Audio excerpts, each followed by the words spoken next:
Now I'd like to walk through just a few contemporary examples of problems that have been arising in the very recent past that have shed light on some of these challenges around biological science, technology, and security. So one example of a challenge that has come up is around gain-of-function studies. So this is research that in the process of trying to mitigate a threat may actually be causing a threat.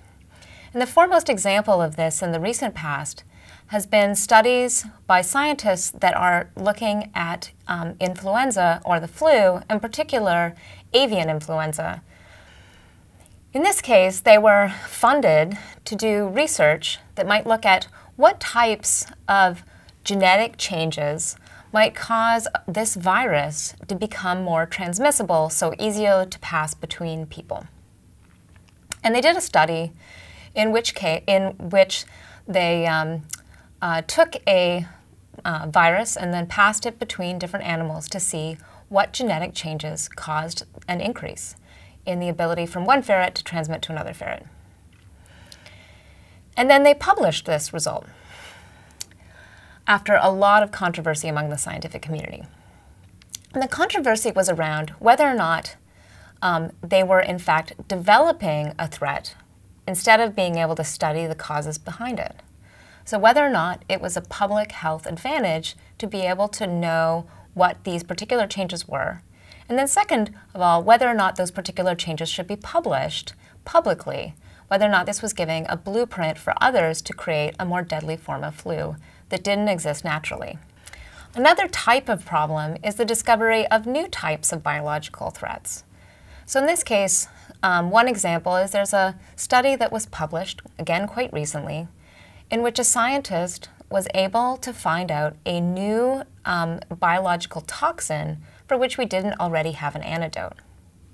In this case, again, the question around the research challenge is, are we actually doing activities in which we're publicly disclosing threats that might be used against us before we have the capacity to respond? So one of our other challenges is how we continually respond to new disease outbreaks and whether or not we, through our human activities, make these types of outbreaks more common. So one very recent example is the Ebola outbreak, which is the largest of its kind. In this case, increasingly dense populations interfering in ecosystems may cause the jumping of viruses and diseases to new populations more common.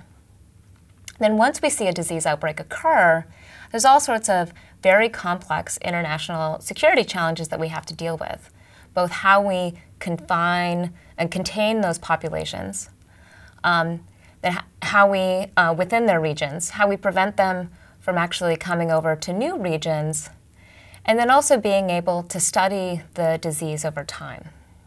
One other often understudied challenge of enabling biological technologies is how it changes underlying supply chains. So one example of this is the biosynthesis, so the biology-enabled production or biomanufacturing of new types of chemicals in our environment.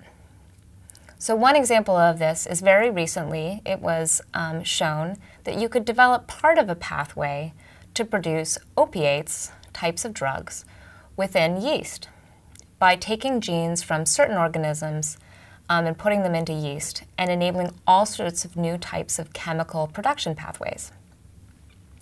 This seems very interesting for producing all different types of biologically enabled substances, from petrochemical substitutes to small molecules. However, challenges start to be exposed when you look at things like what happens when you take a controlled substance like a drug and enable new types of entities to produce that drug. So in this case, they were looking at poppies and the production of opiates, also used for both pain suppressors and for heroin. So in this case, you get all sorts of challenges in terms of how you control that supply chain as it changes from being something international to maybe being something domestic. Another example of a challenge is when we're intervening in natural populations. So here's an example of a study in which scientists were able to look at the selective elimination of species of mosquitoes that harbored malaria. So obviously there are benefits in terms of being able to directly curtail the disease at its sources, its point of transfer. But there's lots of questions over the international negotiations and disruption of environmental ecosystems that may come through deliberately releasing engineered organisms into the wild, and whether or not we can control that.